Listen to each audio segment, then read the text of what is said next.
Have you ever seen anything so pretty? it's so delicious.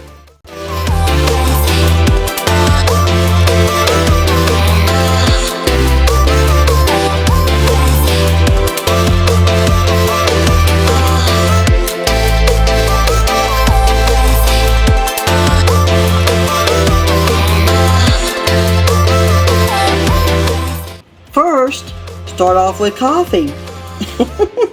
I am going to slice the sausage, and I already have a piece of wax paper and a freezer Ziploc bag because I'm not going to be cooking this whole pack of sausage. So what I'm going to do with the remaining sausage is place it on the wax paper and fold it over, place another piece on it, fold it over, place another piece on it, and then I'm going to put it in a Ziploc bag and put it in the freezer. So the next time I want to cook some sausage or sausage gravy, then if I don't want to use the whole pack, then if I just, even if I just want to cook 2 pieces, it'll make it so much easier just to grab it out of the wax paper, because then the sausage won't be stuck together. It won't be frozen together or stuck together. Why do my coffee stick together? Now, one of the things I like to do is spray the pan with some olive oil. It helps prevent the sausage from sticking, but at the same time, it's just another way for me to work in some olive oil in my daily diet.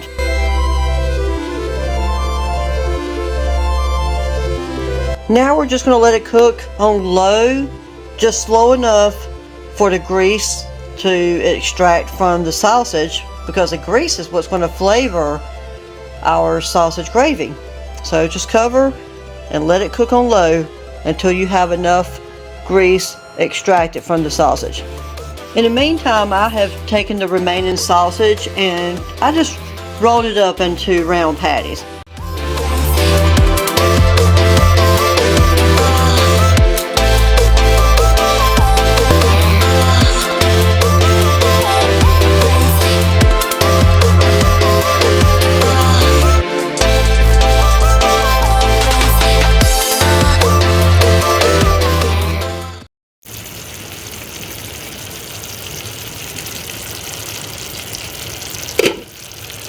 So look at all that extra sausage grease that's in there now. That's going to be a lot of flavor for the sausage gravy.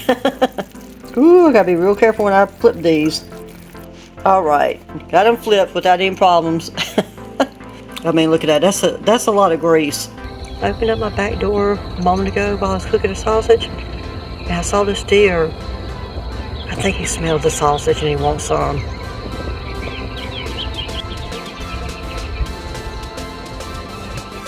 So I've removed the pan from the burner, and I'm just going to kind of squeeze out a little bit of that excess grease.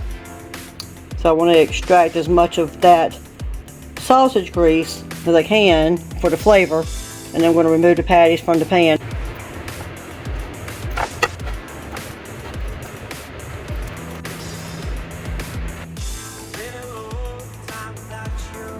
Now check out all this extra grease. That is plenty of flavor right there for our gravy. Sometimes I have actually taken some of the grease and used it to make scrambled eggs with. Now, if you have the hot flavored sausage, let me tell you, that makes some really delicious, flavorful scrambled eggs when you use the grease. And of course, you don't have to add any pepper to your eggs when you use hot flavored sausage. So now I'm going to add some water. And I still have the burner on low, and now I'm going to add just a 1/4 cup of water.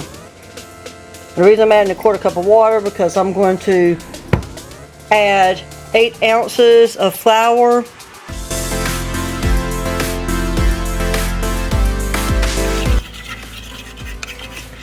so I only added just a little bit of flour.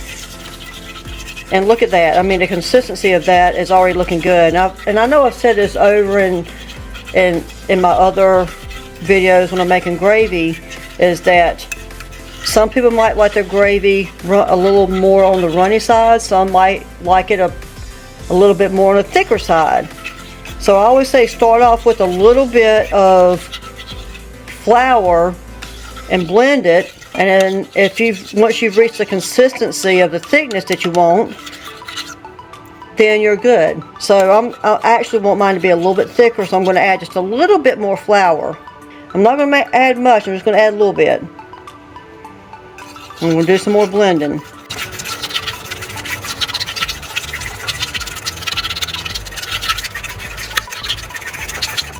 I'm telling you, this gravy is smelling good already.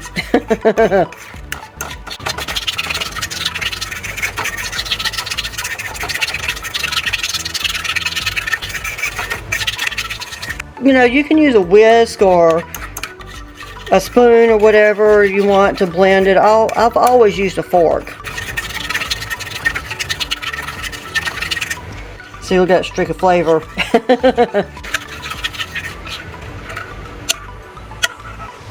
Now, see, if you want your gravy a little bit more on the runny side, this is the texture that you want it. And I've probably used about 2 ounces of flour so far. See how well that has blended. I find that when you add the flour, when it's a little bit more on the cooler side, not hot, it just seems to blend in a lot better. I'm going to add another ounce of flour. This will make 3 ounces of flour that I have added so far. 1/4 cup of water, 3 ounces of flour, and once we reach the consistency that we want, it'll be time to add the milk. Thickening up. See, I want mine a little bit more on the thicker side, so I'm just about at that consistency that I prefer.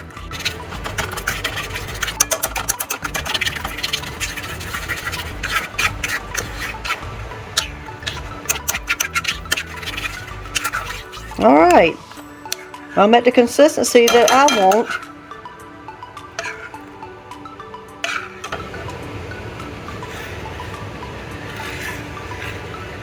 I'm just going to let it cook for about a minute or 2 before I stir it again while I take a sip of coffee. So while I'm waiting for the gravy to finish thickening up, I'm going to take 2 slices of the sausage patties and I'm going to chop them up. Well, alright, we got the sausage ready to go. Now let's check on our gravy. Oh yeah, it's time to add the milk.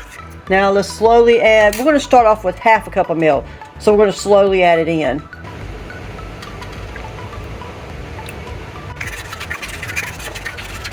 And of course I still have the burner on low. We will eventually turn it up.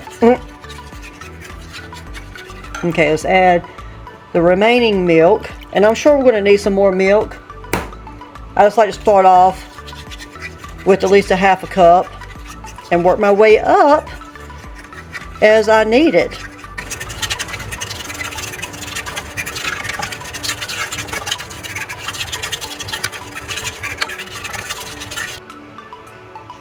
Okay, so we're going to let that cook for a couple more minutes and let's see how much it thickens up.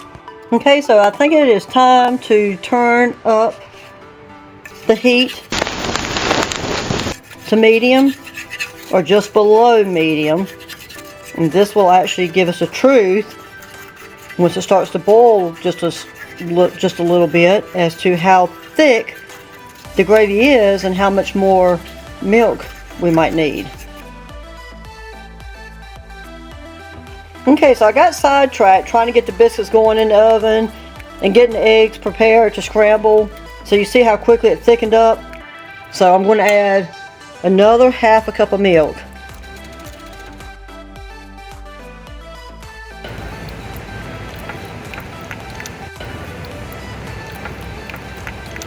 And I will need more milk. Yes, it's very thick. So I'm going to add another 1/2 cup of milk.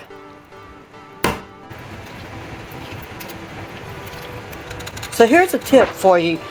Take a potato masher and just do like this. Or if you do like I just did and get sidetracked and walk away from the gravy, when in reality you should continue to stir it. But hopefully you won't have to do this if you Stand by your gravy. That's how much better that is now. And it's going to thicken up even more over the next 5 minutes while it's cooking. And now, since I've gotten everything blended, I'm going to turn it back down on low. And just let it slowly thicken up. Not quickly thicken up like I did a moment ago when I walked away from it. So by the time the biscuits are done, and the gravy's done, and the eggs are done, it'll all be done.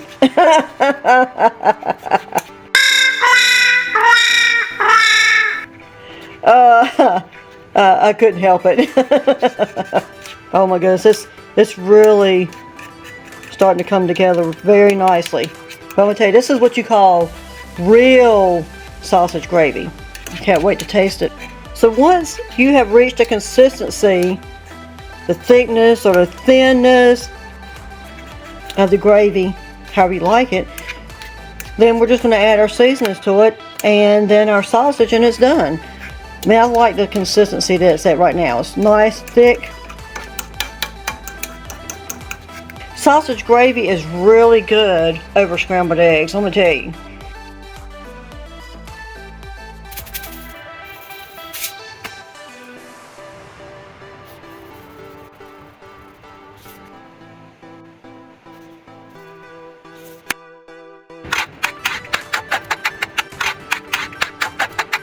And oh my gosh, it looks so good. And I'm going to tell you, just the feel of when I'm stirring it,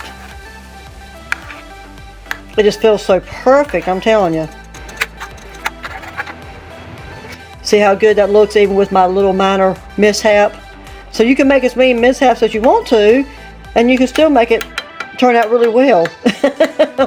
I'm proof of that. Boy, I tell you, that's some good gravy. Wow. Okay, it is done. Well, wait a minute. It's not done until I add the sausage to it.